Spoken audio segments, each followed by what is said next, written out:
বন্ধুরা, পশ্চিমবঙ্গের বেকার যুবক যুবতীদের জন্য আজকে একটি খুবই গুরুত্বপূর্ণ এবং বড় আপডেট সামনে এসেছে। রাজ্য সরকারের নতুন প্রকল্প বাংলার যুব সাথী নিয়ে বড় ঘোষণা করলেন মুখ্যমন্ত্রী মমতা বন্দ্যোপাধ্যায়। আগে বলা হয়েছিল এই প্রকল্পের টাকা ১ এপ্রিল ২০২৬ থেকে উপভোক্তাদের ব্যাংক অ্যাকাউন্টে দেওয়া শুরু হবে, কিন্তু এখন সেই তারিখ পরিবর্তন করে দেওয়া হয়েছে একটি বিশেষ কারণে। আজ ধর্মতলার ধর্না মঞ্চ থেকে মুখ্যমন্ত্রী ঘোষণা করেছেন যে এপ্রিল পর্যন্ত আর অপেক্ষা করতে হবে না। আজ থেকেই অর্থাৎ ৭ই মার্চ ২০২৬ তারিখ থেকেই উপভোক্তাদের অ্যাকাউন্টে টাকা পাঠানো শুরু হবে।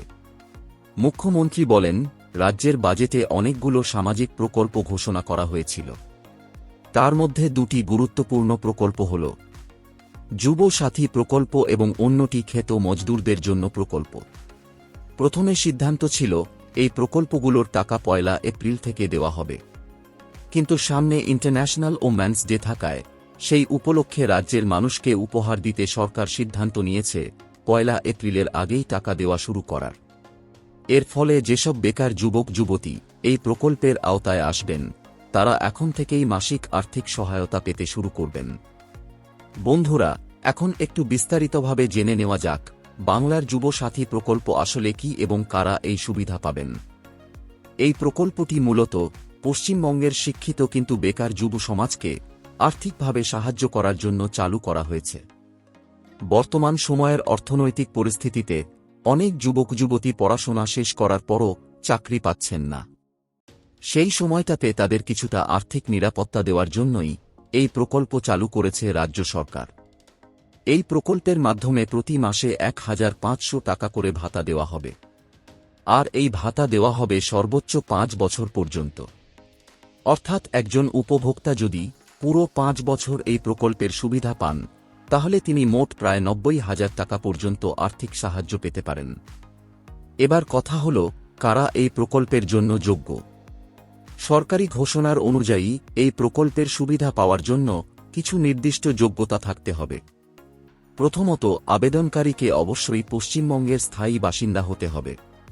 দ্বিতীয়ত, আবেদনকারীর বয়স হতে হবে ২১ বছর থেকে ৪০ বছরের মধ্যে। তৃতীয়ত, আবেদনকারীকে অবশ্যই মাধ্যমিক বা সমতুল্য পরীক্ষায় উত্তীর্ণ হতে হবে।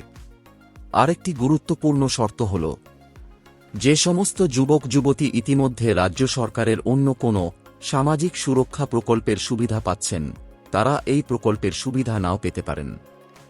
বিশেষ করে শিক্ষা সংক্রান্ত স্কলারশিপ ছাড়া অন্য কোনো সামাজিক ভাতা যদি কেউ পেয়ে থাকেন তাহলে সেই বিষয়টি যাচাই করা হবে। এই প্রকল্পের মূল লক্ষ্য হল রাজ্যের শিক্ষিত বেকার যুব সমাজকে কর্মসংস্থানের পথে এগিয়ে যেতে সাহায্য করা। সরকার বলছে, চাকরি না পাওয়া পর্যন্ত অন্তর্বর্তী সময়টাতে যাতে যুবক যুবতীরা কিছুটা আর্থিক সহায়তা পান সেই উদ্দেশ্যেই এই মাসিক ভাতা দেওয়া হবে। বন্ধুরা, রাজনৈতিক দিক থেকেও এই প্রকল্পটি খুবই গুরুত্বপূর্ণ বলে মনে করা হচ্ছে, কারণ সামনে পশ্চিমবঙ্গে বিধানসভা নির্বাচন আসছে। তার আগে রাজ্য সরকার ইতিমধ্যেই বেশ কয়েকটি সামাজিক প্রকল্প চালু করেছে। এর আগে লক্ষ্মীর ভাণ্ডার প্রকল্পের মাধ্যমে রাজ্যের মহিলাদের আর্থিক সহায়তা দেওয়া হয়েছে, আর এবার বেকার যুব সমাজের জন্য চালু হল বাংলার যুব সাথী প্রকল্প। ফলে অনেকেই মনে করছেন এই প্রকল্প রাজ্যের লাখ লাখ শিক্ষিত বেকার যুবক যুবতীর জন্য একটি বড় সহায়তা হতে চলেছে। সবচেয়ে গুরুত্বপূর্ণ বিষয় হল, যাদের নাম এই প্রকল্পে অন্তর্ভুক্ত থাকবে তাদের ব্যাংক অ্যাকাউন্টে সরাসরি টাকা ট্রান্সফার করা হবে, অর্থাৎ কোনো মধ্যস্থতাকারী থাকবে না। পুরো প্রক্রিয়াটি হবে ডিরেক্ট বেনিফিট ট্রান্সফার বা ডিবিটি সিস্টেমে। বন্ধুরা, যদি আপনি পশ্চিমবঙ্গের একজন শিক্ষিত বেকার যুবক বা যুবতী হন এবং আপনার বয়স ২১ থেকে ৪০ বছরের মধ্যে হয় তাহলে অবশ্যই এই প্রকল্পের বিষয়ে আপডেট রাখা খুবই জরুরি। আশা করি এই ভিডিওটির মাধ্যমে আপনাদের যুব সাথী প্রকল্পের নতুন আপডেট সম্পর্কে কিছুটা হলেও বোঝাতে পেরেছি। যদি আপনারা আরও কিছু জানতে চান বা কোনো প্রশ্ন থাকে তাহলে নিচে কমেন্ট বক্সে কমেন্ট করতে ভুলবেন না। ভিডিওটি যদি ভালো লেগে থাকে তাহলে লাইক, শেয়ার এবং চ্যানেলকে সাবস্ক্রাইব করতে ভুলবেন না। এই ভিডিওটি এতক্ষণ দেখার জন্য আপনাকে অসংখ্য ধন্যবাদ।